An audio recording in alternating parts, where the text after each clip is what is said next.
Kalau ulama boleh berpolitik nggak? Saya tidak menduga pertanyaan ini akan ditujukan ke saya. Ya kalau kesini nggak aneh, ini kan politikus ya. Sekarang ke ulama yang asli bagaimana? Ketika Nabi Muhammad SAW di kota Makkah tidak ada sholat berjamaah karena khawatir akan diserang Abu Jahal, Abu Lahab, Abu Sufyan. Kenapa? Karena Nabi tidak punya kekuasaan. Tapi ketika setelah sampai ke kota Madinah, Nabi punya kekuasaan. Selesai sholat, Nabi malah bisa melihat, inspeksi ke belakang. Asyahidun fulan, asyahidun fulan, asyahidun fulan. Mana sefulan? Kenapa tidak datang sholat berjamaah? Itulah yang tidak bisa saya lakukan karena saya tidak punya kekuasaan.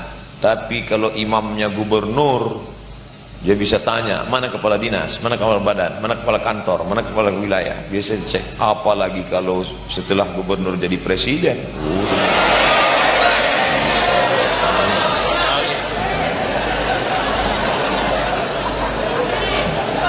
Saya sebagai moderator harus netral, hadirin, hanya mengalih-alihkan pertanyaan yang mengarah ya.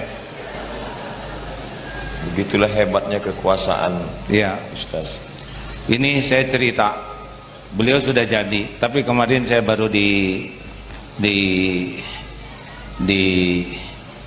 digosipin saja. Tidak gampang ternyata Ustaz. Agim calon gubernur Jawa Barat. Rapat. Para relawan ngumpul. Tuh seperti yang itu tuh. Apa? UAS, tim. Sahabat UAS. Sahabat UAS. Tuh ada tuh. Rapat. Mual, Pak.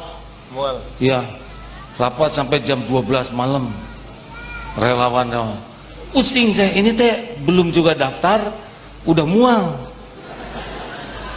Yang kedua yang paling berat buat saya, Pak, sesudah rapat-rapat terus, saya harus menjalin silaturahim, saya harus ceramah ke sana sini demi supaya orang tahu saya, supaya orang milih saya. Cilaka, saya nggak ada pahalanya ya. Wah, gawat nih, saya nggak sanggup hidup begini. Yang ketiga, suka ngobrolin orang lain. Kandidat itu begini, ini kan saya bisa gibah. Taluk aja, ampun, nggak kuat saya sih. Pasti bukan makom saya.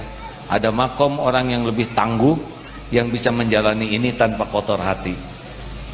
Itu pasti seorang ulama. Gitu. Udahlah hadirin, ngerti aja, nggak usah tepuk tangan. Ya. Baik, pertanyaan selanjutnya lebih berat. Siap menanggungnya? Ustadz, ekonomi umat. Kenapa ngoyondon begini? Kenapa ngoyondon itu bahasa Sunda ya, jadi berat gitu kalau mau jalan seperti anak kecil yang apa morot. Udah enggak, ganti bahasanya.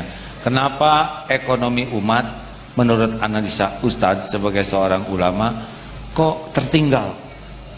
Kita lebih bangga beli ke orang lain daripada ke produk umat sendiri. Kalau ke mall nggak berani nawar, ke tukang sayur sampai stroke tukang sayurnya, ditawar habis-habisan. Kenapa kira-kira Ustaz?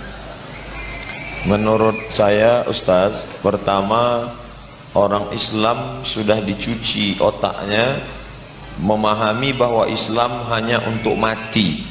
Jadi ekonomi harus ditinggalkan, hanya akan melalaikan dari Allah. Ini siapa punya kerja, wallahu a'lam bishawab. Tapi yang jelas banyak umat Islam yang sebelum hijrah sibuk bisnis, setelah hijrah meninggalkan bisnis.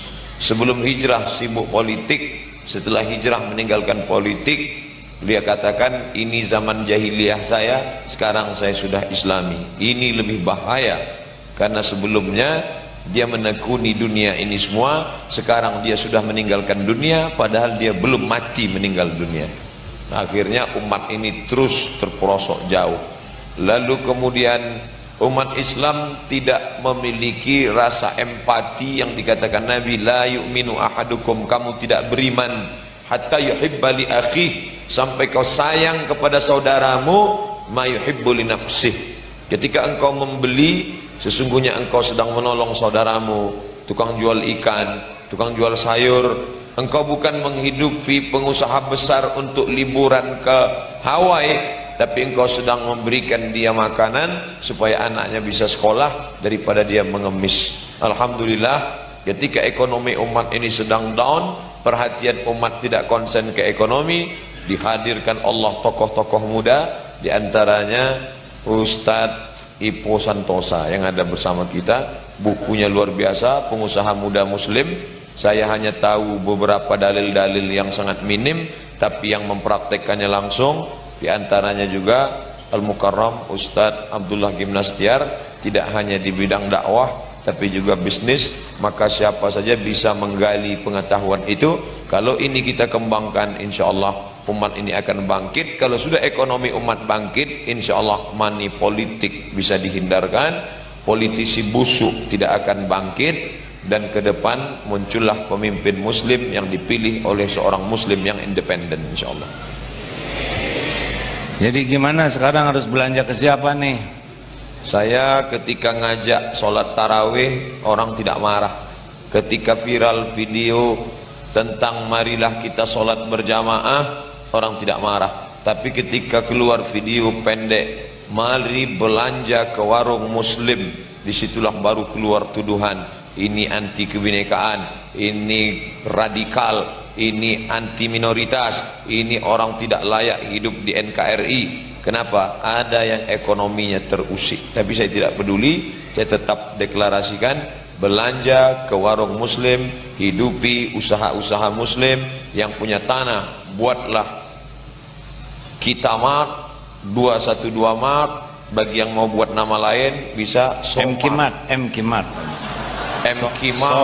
Somat, TGB Mart, insyaallah. Saya berharap ceramah ini tidak hanya didengar tapi diaplikasikan. Ya. Kepada yang tidak beragama Islam juga tidak usah terusik dan tetap kebagian. Ya. Kita belanja ke toko ini, dia tokonya belinya ke sana. Ya. Benar kan? Benar, memang begitu. Jadi tidak usah merasa terusik, karena kalau ketimpangan ini semakin besar, sebetulnya membahayakan mereka sendiri. Kalau misalkan pihak-pihak tertentu yang tidak berakidah Islam terus membangun dirinya lebih besar dan menjadikan umat Islam termarginalisasi, ya, makin itu akan menanamkan benih-benih perpecahan, benih-benih kebencian. Yang benar itu mau berbagi bersama, ya. Begitu kan? Baik. Terima kasih Ustaz. Terakhir, ini pertanyaan penting. Saya bingung dengan istilah radikal. Bagaimana pengamatan penelitian Om Somad, ya? Ustaz Somad, ya, Abdul Somad. Ini Habib Rizik disebut radikal, ini radikal. Gimana analisanya? Kenapa ada istilah radikal dan sebagainya? Dulu zaman Buya Hamka pernah mengamuk karena dituduh komando jihad. Ustadz ditangkap, lalu Buya Hamka datang memukul meja dengan keras. Tidak ada yang namanya komando jihad. Lalu kemudian pecinya lepas, sakit. Tak lama setelah itu beliau meninggal. Saya baca dari sejarah itu bahwa fitnah kepada ulama ini bukan cerita baru. Dulu namanya komando jihad. Orang ceramah nahi mungkar lalu dituduh komando jihad. Kemudian berubah menjadi teroris. Setelah itu berubah lagi menjadi radikal. Kalau ustadz yang suaranya menggelegar dituduh radikal, boleh jadi ada pembenaran walaupun tidak benar. Tapi saya dituduh radikal, itu radikalnya mana? Apanya yang radikal?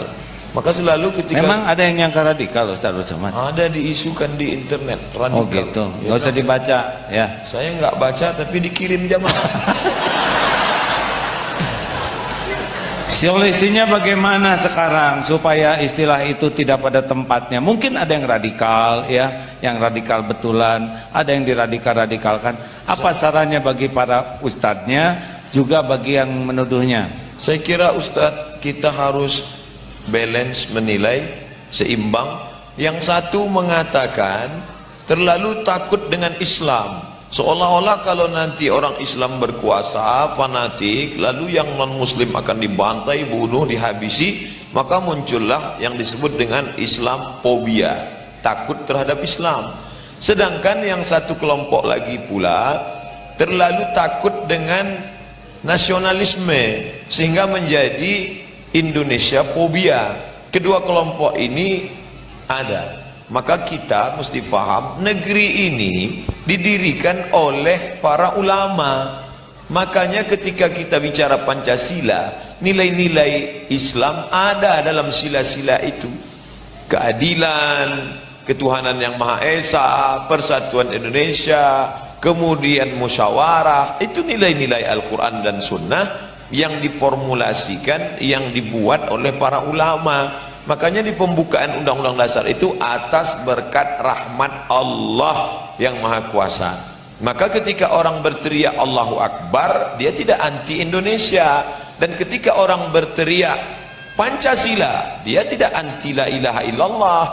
Maka jalan tengah, wa kadzalika ja'alnakum ummatan wasata, bahwa engkau saudaraku satu keyakinan, ya la ilaha illallah, tapi engkau tetanggaku yang non muslim, teman sekantorku yang tidak seakidah, kau mungkin bukan temanku satu keyakinan, tapi engkau tetaplah saudaraku dalam satu kebangsaan.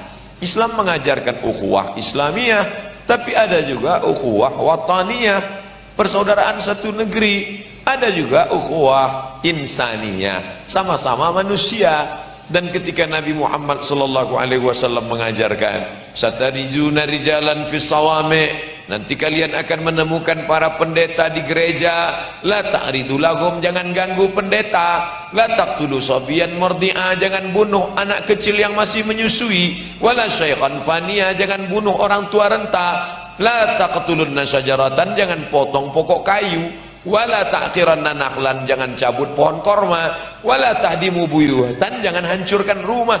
Ketika ini kita jelaskan ke khalayak umum, nanti yang berteriak-teriak radikal, teroris akan ditertawakan sendiri, karena sesungguhnya dia hanya menceritakan tentang sesuatu yang tidak ada. Mungkin sederhananya begitu, Ustaz.